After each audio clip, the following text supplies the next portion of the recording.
Hey friends!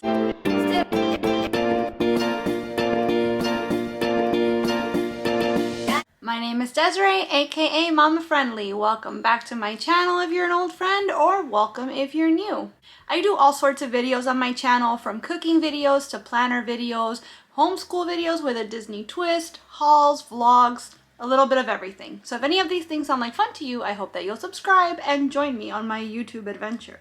I am so excited about this recipe video for a couple reasons. First off, this might be my family's favorite cake recipe to date, and that's saying something because I bake a lot. How much do I bake? Glad you asked. I'll post a playlist up here where you will find 50, yes, 50 videos where I am baking different sorts of desserts, sweets, and treats. This is actually the 50th video in that playlist. So when I say that this might be my family's new favorite cake, it's really saying a lot. The other reason I'm excited about this video, speaking of playlists, is that this video is a collab. It's hosted by Tiffany of Small Town 6, and she's been challenging us every month to do these food challenges. So what that means is that we're supposed to take an ingredient, whatever the theme is that month, and either make it ourselves or use it to make something else. This month's theme is summer fruits. A little hard to make a summer fruit, but we have some pretty creative people coming up on this playlist, so who knows, you might have found somebody on here already that's found a way to create a summer fruit.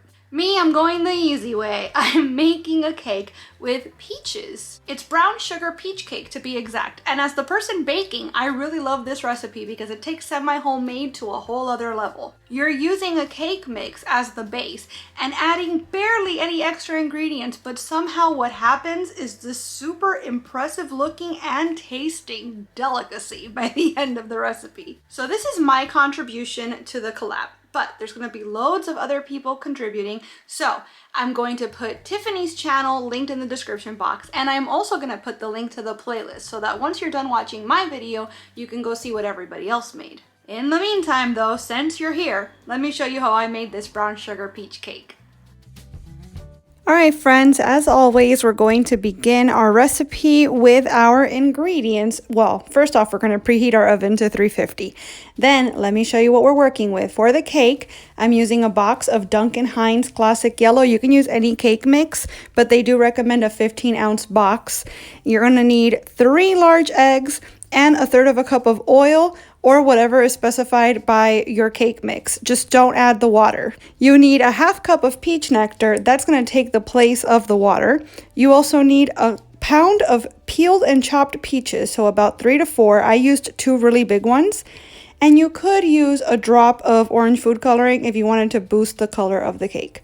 So, first things first, you're going to open up your cake mix into a large bowl, and you're going to beat together your eggs, your oil, and your peach nectar. If you want to use the orange food coloring, now would be the time to add that as well.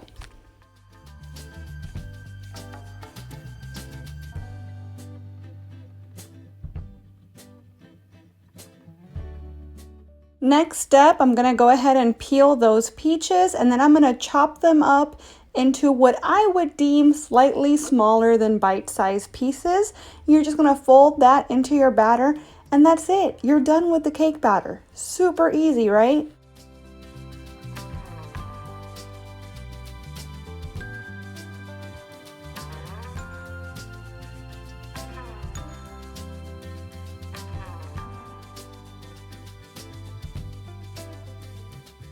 I've got a 9 by 13 glass pan, and I'm going to spray the heck out of it with some Pam. I'm going to put all of my batter in and kind of smooth it out. And it says to bake for about 28 minutes or until it's done.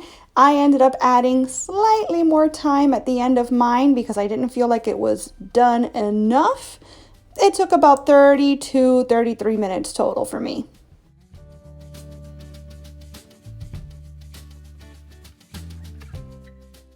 Okay, that's better. So now that my cake is done, I'm gonna put it aside and I'm gonna work on the icing. So for the brown sugar frosting, you're gonna need a stick of butter, a whole stick, cut in pieces so that it melts easier, 1/2 cup of heavy cream, a cup of packed brown sugar, a teaspoon of vanilla, and 2.5 cups of confectioner's sugar sifted. Very important that you sift it, and you're about to see why. So you're going to put your butter, your cream, and your brown sugar into a saucepan and bring it to a boil. You're essentially going to make a caramel.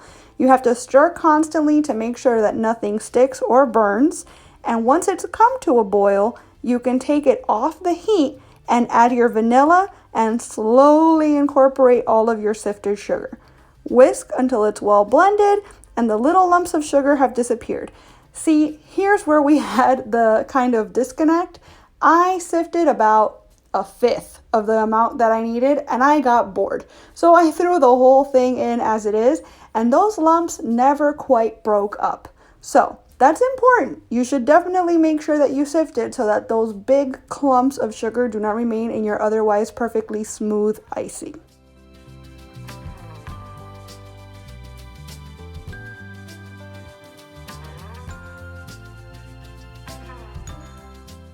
Another sort of deviation I did from the recipe. I had a little bit of peach juice left, so I decided to throw the teeniest amount into the icing, just enough to give it that peach flavor, but not so much that it would change the final texture or consistency of the icing, any more than those clumps of sugar did anyways. So since the icing is done, I'm pouring it over the cake. I'm making sure that it's in every little bit. And the recipe says that at this point, you can either let it cool at room temperature or you can put it in the fridge, but you're supposed to wait for the icing to cool down and harden before you serve it.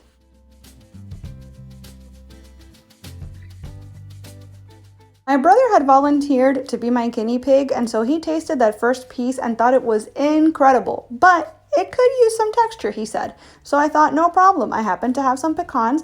I chopped them up and threw them over the top. Again, not part of the original recipe. It is a deviation, but all reports came back that the pecans really made it because the cake is very soft. You got that slight crackle from the icing and then the crunch of the pecans on top.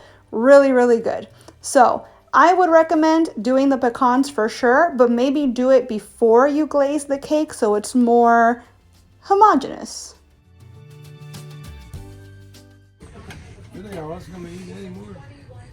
¿Te gustó? It's really good, honey.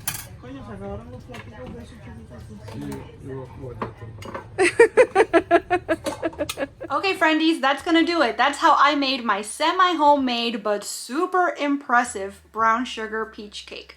Or brown sugar pecan peach cake, I guess. My dad and my brother smashed this cake. It was gone in less than 24 hours between the two of them. My husband helped a little bit, and my mom helped a bit. My grandma took a piece home.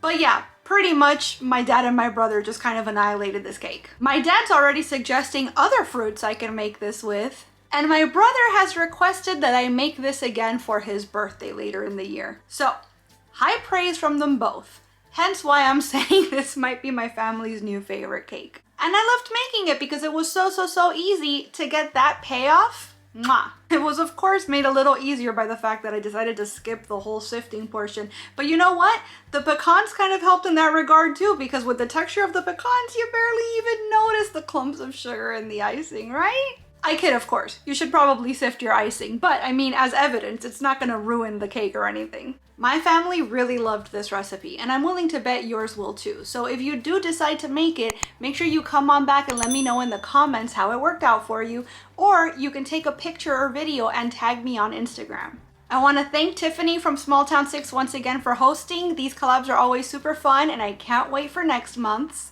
And I want to remind you, dear viewer, to check out that playlist in my description box now that you've seen what I made, and you can check out what everybody else came up with as well. I want to thank you so much for watching this video. I really hope you enjoyed it, and if you did, I hope you'll please give it a big thumbs up. I'd also love it if you would subscribe and click that notification bell because I post at least 3 times a week and I wouldn't want you to miss a minute. Thanks so much again for watching. Bye!